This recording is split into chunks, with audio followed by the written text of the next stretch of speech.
प्रिय भैया बहनों, मैं रमेश यादव आपके लिए कक्षा 10 में एक चैप्टर है लाइट, जिसमें हम आपको पढ़ाएंगे गोलीय दर्पण। पिछले वीडियो में हमने आपको पढ़ाया था लाइट की परिभाषा बताए थे।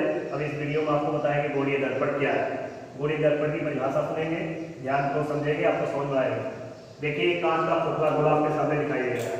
यह है कांच का खोखला गोला। इस कांच के खोखले गोले को अगर हम दो बराबर भागों में काट दें तो इस प्रकार से हमारे सामने दो आकृति बनती है। अब काटने के बाद इसका एक दबा हुआ भाग मिलेगा, हमें एक उभरा हुआ भाग मिलेगा। तो दबा हुआ भाग मतलब बोलते हैं अंदर भाग, और उभरा हुआ भाग बोलते हैं बाहर का। जैसे कि बाहर वाला भाग देखिए उभरा हुआ है, ये अंदर में दबा हुआ भाग है। जब तक इस पर पॉलिश नहीं करेंगे, क्योंकि दर्पण हमने पीछे आपको बताया, जब तक इसके हम पॉलिश नहीं करेंगे तब तक यह दर्पण नहीं कराएगा। ये कांच का खोखले गोले का केवल भाग है। अब हम इस पर पॉलिश करते हैं, कलाई करते हैं। देखिए, इस पे दबे हुए भाग के अंदर ऐसे पॉलिश किया गया है। जब अंदर पॉलिश करते हैं तो ये उत्तल दर्पण कहलाता है, और जब इसके उभरे हुए भाग को पॉलिश करते हैं तो ये अवतल दर्पण कहलाता है। तो इस प्रकार पॉलिश के आधार पर गोलीय दर्पण दो प्रकार का होता है, उत्तल दर्पण और अवतल दर्पण। अब आपको बताएंगे उत्तल दर्पण क्या है, ध्यान को समझेंगे। उत्तल दर्पण आपके सामने यहाँ लिखा गया है। उत्तल दर्पण जैसा कि चित्र में दिखाई दे रहा है, यानी ऐसा कोई पृष्ठ जिसके दबे हुए भाग पर पॉलिश करते हैं, और देखिए दबे हुए भाग पर पॉलिश है, और उभरा हुआ भाग परावर्तन तल का कार्य करता है। परावर्तन तल, तो जिस गोलीय पृष्ठ के दबे हुए भाग पर पॉलिश करते हैं, उभरा हुआ भाग परावर्तन तल का कार्य करता है। ऐसे गोलीय दर्पण को हम बोलते हैं उत्तल दर्पण। और जिस गोलीय दर्पण के देखिए उभरे हुए बाहर वाले भाग पर पॉलिश करते हैं, और अंदर वाला भाग जो बचता है, इस अंदर वाले भाग को परावर्तन तल कहते हैं, परावर्तन तल। तो इस प्रकार गोलीय दर्पण की परिभाषा फिर से सुन लें एक बार, कि किसी कांच के खोखले गोले को दो बराबर भागों में अगर हम काट दें, और दो बराबर भागों में काट के उसके किसी एक भाग पर पॉलिश कर दें, चाहे दबे हुए भाग पे कर दें और चाहे उभरे हुए भाग पे कर दें, तो इस प्रकार गोलीय दर्पण कहलाता है। अगर दबे हुए भाग पे पॉलिश करते हैं तो उत्तल दर्पण कहलाता है, और उभरे हुए भाग पर पॉलिश करते हैं तो अवतल दर्पण कहलाता है। ये तो हुआ गोलीय दर्पण की परिभाषा। अब आपको बताया कि हम गोलीय दर्पण से संबंधित कुछ बातें होती हैं, उनको जान लेंगे तो ये सरल हो जाएगा आपको पढ़ने में। गोलीय दर्पण में कुछ परिभाषाएं हैं जो आपके सामने दिखा रहे हैं। पहली परिभाषा है दर्पण का ध्रुव। दर्पण का ध्रुव, दर्पण का ध्रुव क्या है, तो ध्यान को देखेंगे। एक गोलीय दर्पण आपके सामने चित्र बना रहे हैं, इसके उभरे हुए भाग कैसे पॉलिश कर देंगे, इस तरीके से उभरे हुए भाग पर पॉलिश कर दिया। तो इस प्रकार से देखिए उभरे हुए भाग पर पॉलिश होता है तो क्या कहलाता है, अवतल दर्पण। ये आपका हो गया अवतल दर्पण। अब बात आ रही है कि इसमें दर्पण का ध्रुव क्या है। इस गोलीय दर्पण का इतना बड़ा भाग इसकी परिसीमा कहलाता है। कितने गोलीय भाग में काटा गया है, इसके मध्य बिंदु, इसका जहां आधा पड़ता है, इधर से आधा और इधर से आधा, इसके मध्य बिंदु को ही बोलते हैं दर्पण का ध्रुव। यही दर्पण का ध्रुव है, इसे P से प्रदर्शित करते हैं, क्योंकि कोण वाले ध्रुव होता है इसलिए P से प्रदर्शित करते हैं। दूसरी बात आती है वक्रता केंद्र। दूसरा इसमें बात देखेंगे वक्रता केंद्र क्या है।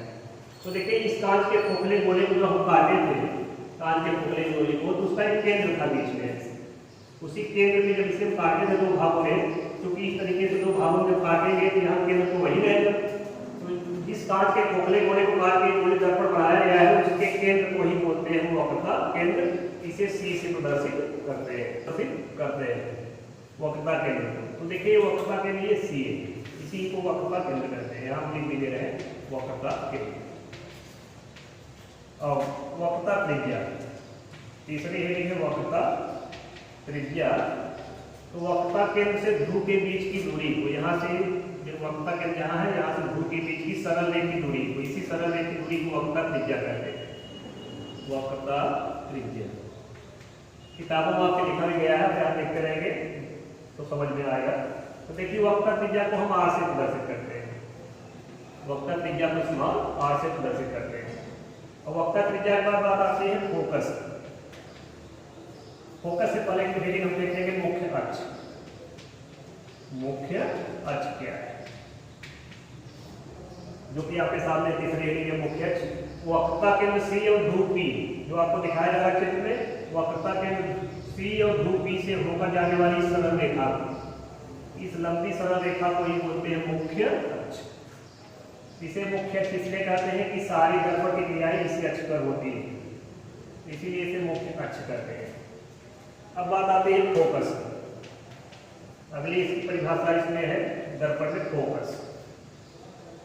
तो देखिए गोली दर्पण आपके सामने जो अवतल दर्पण दिखाई दे रहा है, इसमें मुख्य अक्ष के समांतर, ये मुख्य अक्ष है, इसके समांतर चलने वाली प्रकाश की किरण, एक प्रकाश किरण इसके सामने जा रही है और परावर्तन जब गोली दर्पण की दर्पणों से परावर्तन होता है, जब परावर्तन वाले लौटेगी तो ये मुख्य अक्ष को कहीं न कहीं काटते हुए जाएगी, क्योंकि पीछे पॉलिश किया गया, पीछे तो जाएगी नहीं, परावर्तन वाला लौटेगी मुख्य अक्ष को कहीं कहीं काटते हुए जाएगी। तो जिस बिंदु पे ये मुख्य अक्ष को काटेगी, कहीं भी यहाँ काटने कहीं भी लौटते समय जिस बिंदु पर ये काटेगी वही हो जाएगा दर्पण का फोकस। कितनी सरल परिभाषा है कि मुख्य अक्ष के समांतर चलने वाली प्रकाश की किरण गोली दर्पण से परावर्तन के पश्चात मुख्य अक्ष को जिस बिंदु पर काटती है वही गोली दर्पण का फोकस कराता है। अब आता है फोकस दूरी। फोकस दूरी देखिए गोली दर्पण के ध्रुव से और फोकस के बीच कुछ दूरी यहाँ दिखाई दे रही होगी।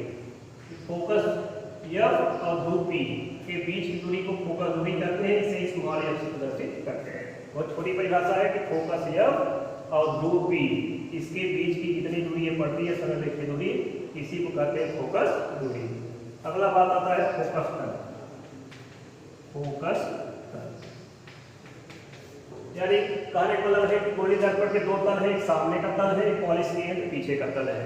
तो चूंकि ये फोकस सामने वाले तल में है तो आप कह सकते हैं कि फोकस जिस तल में स्थित होता है उसी को फोकस तल कहते हैं। छोटी सी परिभाषा है, सामान्य परिभाषा है कि फोकस जिस तल में स्थित होता है उसे फोकस तल कहते हैं।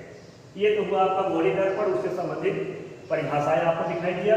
फिर एक बार रिपीट आपको करते हैं, किसी गोली दर्पण के मध्य बिंदु को जहां उसका आधा पड़ता है उसे ध्रुव कहते हैं, इसे पी से प्रदर्शित करते हैं। वक्रता केंद्र की बात आती है। वक्रता केंद्र यहाँ जैसा कि लिखा गया वक्रता केंद्र सी, यह गोली दर्पण जिस कांच के खोखले गोले को काट के बनाया गया था उसका कोई केंद्र रहा होगा, उसके केंद्र को ही इसका वक्रता केंद्र कहते हैं। वक्रता केंद्र सी और ध्रुव पी के बीच की सरल रेखीय दूरी जो दिखाई दे रही है उसको बोलते हैं वक्रता त्रिज्या, इसे स्मॉल आर से प्रदर्शित करते हैं। आगे चल के आपको वक्रता त्रिज्या आर और फोकस दूरी में संबंध भी बताया जाएगा, जिसका फार्मूला है F बराबर R/2, यानी फोकस दूरी जो होता है वक्रता त्रिज्या का आधा होता है। देखिए यहाँ से यहाँ तक की दूरी ज्यादा दिखाई दे रही है, ये R है, अब फोकस उससे कम दिखाई दे रहा है, ये F है। ये संबंध आपको आगे पढ़ाया जाएगा वीडियो में। अब बात आती है गोली दर्पणों से प्रतिबिंब कैसे बनाया जाता है। गोली दर्पणों से प्रतिबिंब कुछ चित्र बनाए जाते हैं, प्रतिबिंब उसको देखेंगे आप ध्यान से। तो गोली दर्पणों से प्रतिबिंब बनाने के 3 नियम हैं। चित्र बनाने के, जैसे कुछ सामने वस्तु रखोगे इसका चित्र इसमें बनेगा, इसके सामने इसके प्रतिबिंब बनाने के 3 नियम हैं।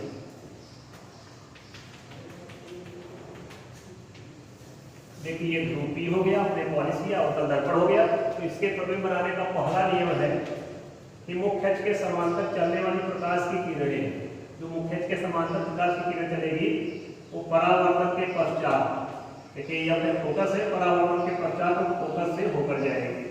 ये इसका पहला नियम है। बहुत सरल नियम है कि मुख्य अक्ष के समांतर चलने वाली किरण परावर्तन के पश्चात गोली दर्पण से इस फोकस से होकर के बाहर चली जाती है। ये पहला नियम है, आप याद कर लेंगे, सरल नियम है।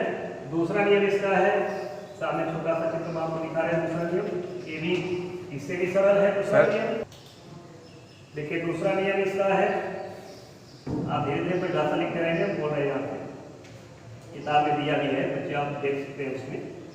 तो देखिए यहाँ से फोकस से होकर जाने वाली, देखिए प्रकाश की किरणें फोकस से होकर जा रही है, क्योंकि ये गोली दर्पण अवतल है, परावर्तन पीछे पॉलिश किया गया, पीछे तो जाएगी नहीं, तो परावर्तन बाद लौटेगी।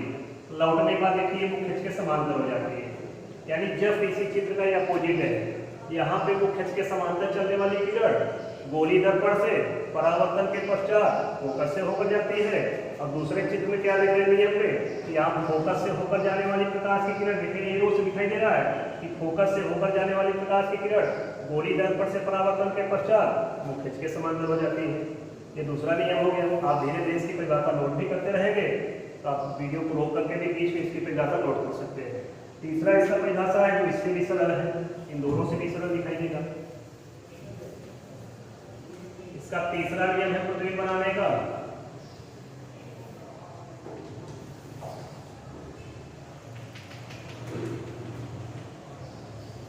ये दर्पण का ध्रुव हो गया, ये वक्रता केंद्र सी हो गया और ये हो गया, जिसे आपको बताया गया था। तीसरा इसका नियम है प्रतिबिंब बनाने का कि वक्रता केंद्र सी से होकर जाने वाली, देखिए वक्रता केंद्र सी से होकर जाने वाली प्रकाश की किरण गोली दर्पण से परावर्तन के पश्चात मुख्य अक्ष के समांतर हो जाती है। गोली दर्पण के पश्चात बिना विचलित हुए उसी रास्ते से ये वापस हो जाती है। इसका तीसरा नियम है कि वक्रता केंद्र सी से होकर जाने वाली प्रकाश की किरण गोली दर्पण से जब टकराएगी, टकरा के जब इसका परावर्तन होगा तो ये उसी रास्ते से वापस हो जाती है। इसका तीसरा नियम है। यही 3 नियम आप याद करिए, इसके आगे हम आपको चित्र बनाना सिखाएंगे। धन्यवाद।